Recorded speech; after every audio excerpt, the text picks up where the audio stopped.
Hiya, Ghosty here, and I'm here to talk about the villains I want to see in Spider-Man 2. A little bit ago, Insomniac released this video covering Spider-Man 2, and as usual, I thoroughly watched it, enjoyed it, and tried to spot as many things as possible. And then this came up. Holy shit, an eyeball. But seriously, there's probably no other way to say this than revealing Mysterio. The number one villain that I want to see in this universe, that they pretty much confirm, unless it's not him and it's somehow something else, which would honestly just be a massive bait, but it also served as a reminder for me for a video that I've been wanting to make, and that is the villains I want to see. So, welcome to the video, and we shall start with Mysterio. My, I love me some Quentin Beck. I really do. And recently, the only thing I've had scratched that itch is Far From Home, and that's about it. And I really want to see their take on him and what they can do with Mysterio in this universe. And I'm glad to say that it's safe to say that we're probably getting him. Hell, I'm pretty sure this is him, just without the mask, without that big fishbowl of his. And, of course, the eye again, that's definitely some Mysterio stuff, unless I'm being debated again. I hope not. But I was really hoping that he would be like a major player in the third and final game, or just some kind of main villain in some aspect. It doesn't seem like they're going that far with it, but I'm just glad that we're getting him. I'm gonna let them cook because, well, I have full faith in them, but what they're cooking for Spider-Man 3, it seems like that they're gonna aim for Green Goblin maybe, and much bigger villains. So I was really hoping that he would be in that roster, because he's a much more spectacular and theatrical villain. So I thought it just was really fitting for him to be in there for that conclusion, but it doesn't seem like they're going that far with him. But hey, don't get me wrong. I'm rising up over here over this small reveal just because I'm glad that we're getting something. And I thought it just made sense. Like, if you've ever played Lego Batman, you've seen all the teams and groups of villains that group up with one another, and for some reason it just makes sense. So I thought maybe this did as well, but it doesn't seem like it. But regardless, again, I'm happy for him. And actually, going back to Batman, I really hope that they take inspiration or just some kind of influence from what they do with Scarecrow in the Arkham games. Like, come on, it's Mysterio. I'm going to need that world-changing, show-stealing sequence where reality itself is crashing and falling to pieces around Spidey. It has so much potential to be just as good, if not better. And I know I'm making it sound like he doesn't have a big part in the game, but hell, he could. Damn, I sure hope so. But this eye thing just makes me feel like it's more of a side mission thing. But who knows? The potential they have is so high, and I just know they're gonna hit the G-spot. But next is Chameleon. Yes, that's right. Chameleon can actually play a major part in the third game, depending on how Spider-Man 2 goes.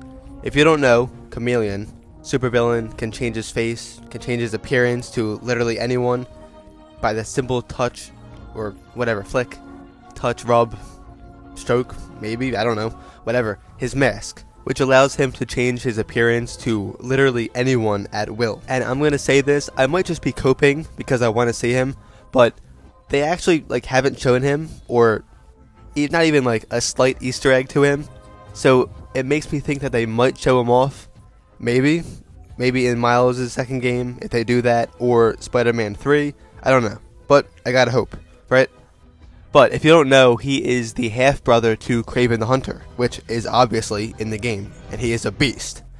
But he is the half-brother to Kraven, and in the comics, Chameleon is the reason that Kraven gets involved with Spidey in the first place, which eventually unravels into Kraven getting this obsession over defeating Spidey, which all goes down in Kraven's Last Hunt, which is a storyline that I already talked about for far too long in my last Spider-Man 2 video. So if you haven't watched that, go do so, please and thank you, either now or after this one. But in the end of the story, Kraven ends up offing himself, and the obsession that he had falls onto his half-brother, Chameleon, for obvious reasons. So depending on how Spider-Man 2 ends, if they take any inspiration from that, or if Kraven does end up dead by the end of the game, then they could most definitely bring in Chameleon with that same factor.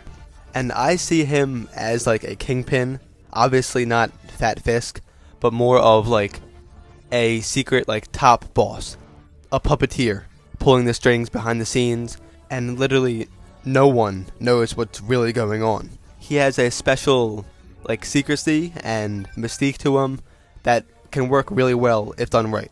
And of course, if they end up doing anything with him, Insomniac's gonna pull through. And next up I have Sandman. And I want an all-out cataclysmic disaster going on in the city for him to be in the game. And that does sound like it could be more of a main story element, but in my eyes, it could be either or. It could be a big side mission or a part of the story, it doesn't matter to me. Usually, Sandman is depicted as not only just, obviously, a really cool, like, shape-shifting guy, but storyline-wise, it's usually about love and embrace of the things before, and his past, his friends, his family, not being made of sand, before everything turned to shit. So it could be a beautiful, emotional side story, or part of the main game. It doesn't matter to me.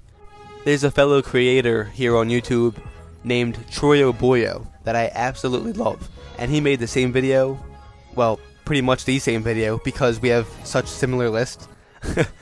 I guess we just have good taste. But he also mentioned Sandman and said word for word what I want to see, but I might like twist his words a little bit. But imagine Sandman as this humongous entity, this sandstorm going down in New York. And as both Spider-Men, you're jumping from building to building, web-slinging all around. Just this epic battle to do whatever you can to shrink him down to size. Breaking him down bit by bit, using the city against him and his surroundings as a weapon. Whatever's gotta be done. That would be sick. As long as he has a striped shirt. And next, I don't have a single villain, but more of a type of villain, and that is the more beastly, animalistic villains when it comes to his rogues.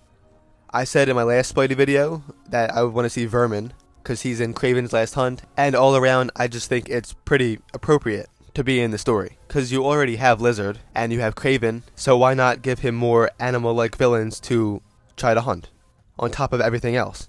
But mostly, out of all the animal-like themed villains, we've seen some of them with Scorpion and Vulture, Rhino, but he has much more like wacky and zany characters in the Rogues Gallery, like Kangaroo, Tarantula, Jackal, a bunch of villains that are all literally like beasts.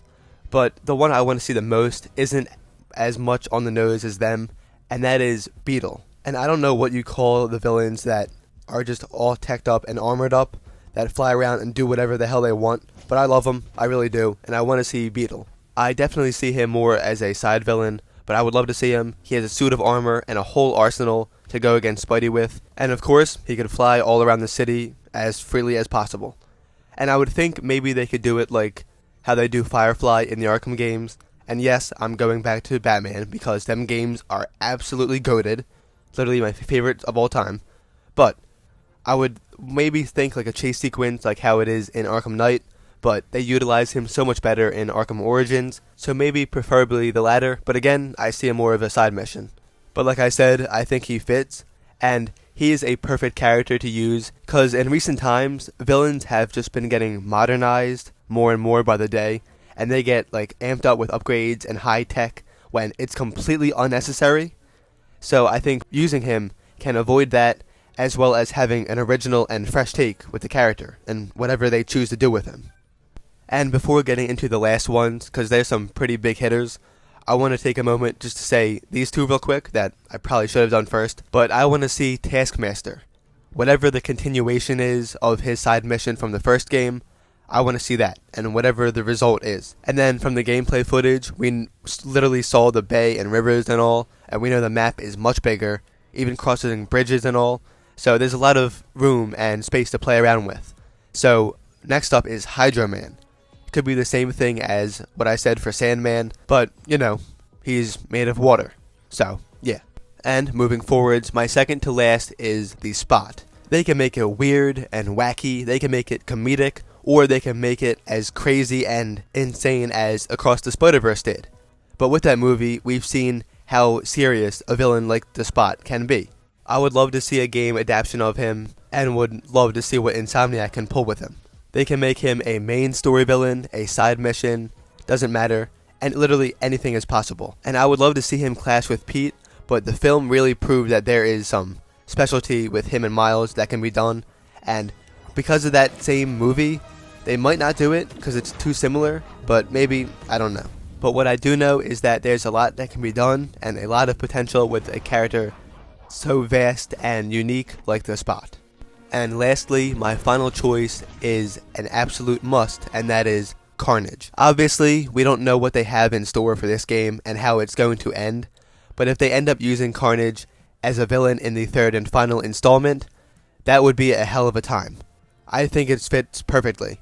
Venom is going to be in Spidey 2, which also introduces the symbiote, and if the symbiote is going to survive past this game, then that could obviously bring in a whole new villain and birth Carnage. The black suit and symbiote is going to have a major role, not only in the story but just gameplay wise too. I'm going to have a hell of a time using it, I'm sure, like everyone else. So I don't know how they're going to improve even more than having Pete in and out of the black suit as well as Miles being playable, but I could see them potentially trying to fit the black suit back in, and if Carnage were in it, that could force reason for Peter to go back to the black suit. And even after all the darkness that he'll be consumed by with the black suit and in the second game, he might have to force himself to wear it and bring it back just to take Carnage down, just because. Whatever it takes. And Carnage could bring a very ruthless and raw feel to an already probably very physical and personal battle in Spider-Man 3. And maybe he could be the reason that they push towards an M rating for the game. Maybe. Hopefully, that'd be pretty cool. I want to see Carnage come in and unleash Carnage. You see what I did there? But anyways, that's about it. So, thanks for watching. Leave a like, leave a comment, use GHOSTIEYT in the item shop, pretty please, and subscribe. I'll see y'all in the next one. Bye-bye.